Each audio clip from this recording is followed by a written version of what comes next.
It shall be like a little stream, and the little stream shall become a river, and the river shall become a great river, and the great river shall become a sea, and the sea shall become a mighty ocean, and it shall be through thee. But how thou must not know, thou canst not know, thou shalt not know.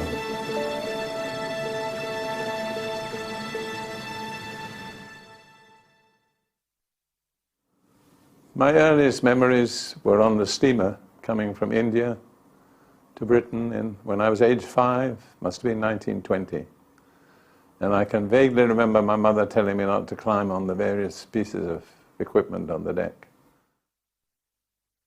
It was the tradition in those days that if you had a solar topi, you know what that is, a solar helmet, when you left India you attached a cord to it and you trailed it in the wake of the ship. So I can vaguely remember doing that. Well, I was in India because I was born there, and I wasn't given any option about that. I was born there because that's where my mother was. My mother was there because my father was there, and my father was an officer in the Indian Army. He was commissioned in what was known as the Queen's Own Madras Sappers and Miners, and we still have his commission signed by Queen Victoria with her own hand. And he did the things that engineers do. Amongst other things, he built a bridge somewhere, I think in Bangalore. And he really wasn't a religious man, but something came over him, and when he'd finished the bridge, he had carved in it a verse from Genesis. He looked on all his works and saw that it was good. So, but as I say, he was not a religious man. He was a good man, but not a religious man. I have very few other memories of India, but I have things they told me. In those days I spoke Hindustani as fluently as I spoke English. And we had several Indian servants, which was normal for white people in those days. And my father, I think he had a wrong impression, but it was good to tease little boys. So one day I was eating a melon, and he distracted my attention and took the melon away. And when I turned back, there was no melon there. And the family records how I scolded all the Indian servants in Hindustani for taking my melon. But I really don't think that that's the right way to bring up little boys, because I think, actually, I became subject to anger, which probably started at that particular point in my life. But my parents really were very good to me. Because my father was still serving in the army in India, of course he spent most of his time there. And my mother was with him most of the time, not all the time. So I spent most of my early years with my grandparents. That's my mother's parents. And like everybody else in the family, my grandfather was a soldier, served in World War I, and was Director General of Transport and Supplies in India in World War I. My whole family background really is in India. He was a good man, I would say a godly man. In those days, people didn't talk about religion, it was a personal business. But I came to realize later that both my grandfather and my grandmother were in their own ways sincere believers. In fact, and I remember sometimes I would burst into my grandmother's bedroom at about 7 o'clock in the evening, and she was always on her knees praying. I'm sure she was praying for her grandson, who had all sorts of potential problems. In fact, I really have to say, I think one of the great influences in my life was my grandmother's prayers. I had then what was called a governess, which was a woman who came in and kind of did what my parents should have been doing. I had a succession of governesses, and then at age 9, I was sent off to a preparatory school, what they call a prep school. And there's quite a well-known photograph in the family of me about to go to prep school, suitably attired in a tweed suit with a waistcoat, a vest and a bowler hat at the age of 9. God has equipped me academically. I was always top of the class. I was very keen on games, football, cricket especially.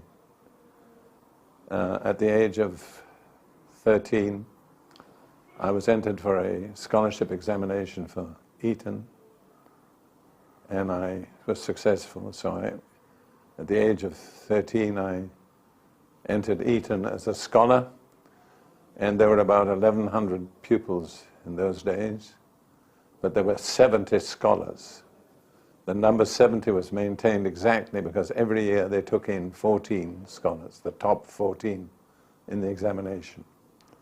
Eton was in many ways a strange place. I mean, there were a lot of rules. For the first year, you were not permitted to put your hands in your pockets. And until you reached a certain stage, you were only allowed to walk on one side of the street. And you always wore, well, when you were tall enough, you wore a tailcoat for everything except sports. And I remember going to W.A. Stimson, who was my tailor, and being measured for my tailcoat. And you know, I paid the tremendous sum of £7 for a completely tailored suit, including the waistcoat. Eton was a very strange place. I mean, it was extremely snobbish, but so snobbish that you didn't have to appear snobbish, if you can understand what I mean. You just took it for granted. The educational was, in its own way, tremendous. I mean, there was a proportion of one teacher to every 12 students. It was taken for granted you would study Latin and Greek. Anybody who was educated always did. There was no real alternative that I know of. I remember before I was, let's say at the age of 14, I was expected to be able to write verse in Latin and Greek and translate English poetry into Latin and Greek. You might say, well, what was the use of it? Very little in a way, but it was a tremendous discipline. I mean, I was really trained to think and to work systematically, to get my homework done in time. And I view younger generations today, and I see how little real discipline there is in their lives. And discipline is something that really is worth having. I mean, it can be turned in many different directions, but an undisciplined life is really a chaotic life. There's a lack of real focus and purpose. I have a real burden for the young people who are growing up in Britain today or throughout the world, because there is so little of real discipline in their lives. And in fact, that many people today resent discipline. But it's a mistake. I mean, it can be wrongly enforced, it can be unwisely applied, but it's a key to success in life. I don't care today about the fact that I know Latin. I never bother with Latin. I do use Greek because I read the New Testament in Greek. But what I got beyond that was discipline of study. Also, I became part of the, I wouldn't say the jet set, but because there weren't any jet sets in those days, but I became a sort of beachcomber in a way. And yet at the same time I continued my education at Eton, so I was leading a double life. I got involved with a family of Russian emigres who'd escaped from the Soviet Union. And I spent several months with them and learned Russian, which I've always regretted that I never kept it up. I also was fascinated by the Russian novelists. I started reading Chekhov, and then Dostoevsky. And I was, for a long while, I was fascinated by the Russian novelists. And their whole Russian sort of, not mysticism, but it's a kind of different view on life. When I became a believer, that sort of faded into the background, but it had played a part in my development. I had friends at Eton who went to Monte Carlo for a vacation and succeeded in making some money on the roulette table. So they came back and they were convinced that if you knew how to play it right, you could make money. And without going into all the details, we had a system devised by a man named Labouchere, which guaranteed you to win at roulette. Well, it so happened that they weren't able to go, and I was, so they sent me with some money, not very much money, to play on behalf of all of us. So I spent many long hours at the roulette tables. And I'd have to say, if you want to meet the ugliest people in the world, you can meet them around the gambling table. And miraculously, we really never lost much money. I mean, later on we discovered that the man who devised the system, Labouchere, had died a pauper, so that really cured us of that. Chapel was compulsory, once every weekday and twice on Sundays. And of course the chapel buildings were beautiful. However, when I went to Cambridge, I decided I'd done all the church going I needed to do in my early years, and I wasn't going to waste my time on that anymore. I took an examination at King's College, Cambridge, and was awarded the Senior Scholarship of the Year. And because both Eton and King's were founded by King Henry VI more than 500 years ago, if you were a scholar, you were a King's scholar. And if you were a King's scholar, you were entitled to write the letters KS after your name. And so because I was a scholar of both Eton and King's, I was entitled to write KS twice after my name. But it really wouldn't mean much to people today, so I don't any longer indulge that. I took both parts of what's called the classical tripos. That's the standard course in Latin and Greek, history, language, culture, and so on. And in the final examination, I passed top of everybody in the university. In fact, I was in a category on my own. So then I was granted what's called a studentship, or a studentship to study. And I was deeply impacted by the philosophy of Plato in those days. So I became the senior university student in philosophy for 2 years. And at the end of that time, I wrote a dissertation. I can really hardly believe it, but the title, I still remember, was The Evolution of Plato's Method of Definition. And on that basis, I was elected into a fellowship at King's College, Cambridge. To look back at my late teens and so on, I'd have to say, really, I was a hippie before there were hippies.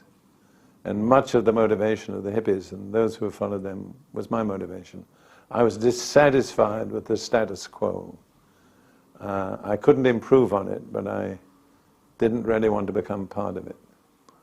And of course, being a philosopher, that's an open door into all sorts of things. I became very interested in Indian philosophies, yoga and so on. In fact, I would have become a yogi if I'd known how to.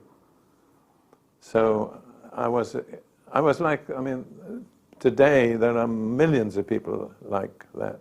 Then I was the exception. Most people weren't like that. But I've never had a problem understanding hippies or the generation of the 60s or subsequent generation. I can identify with them because in many ways I was a protester. I didn't know what I was protesting against, and my protests were usually rather meaningless. Like when I spent a summer at Monte Carlo wearing sandals, I painted my toenails red. In those days that was somewhat unusual. But I often thought, why did I do it? I think just so I don't go along with all that you're doing. It doesn't make sense. So by that time I had really arrived academically. My future was assured, but World War II had broken out, and that really threw us all into confusion. I remember with my fellow students, we would sit and have lunch together somewhere. We would talk about life as if it were a football that we could kick just wherever we felt inclined. After the war broke out, I realized I'd got the picture wrong. I was the football, and I was wondering where life was going to kick me next.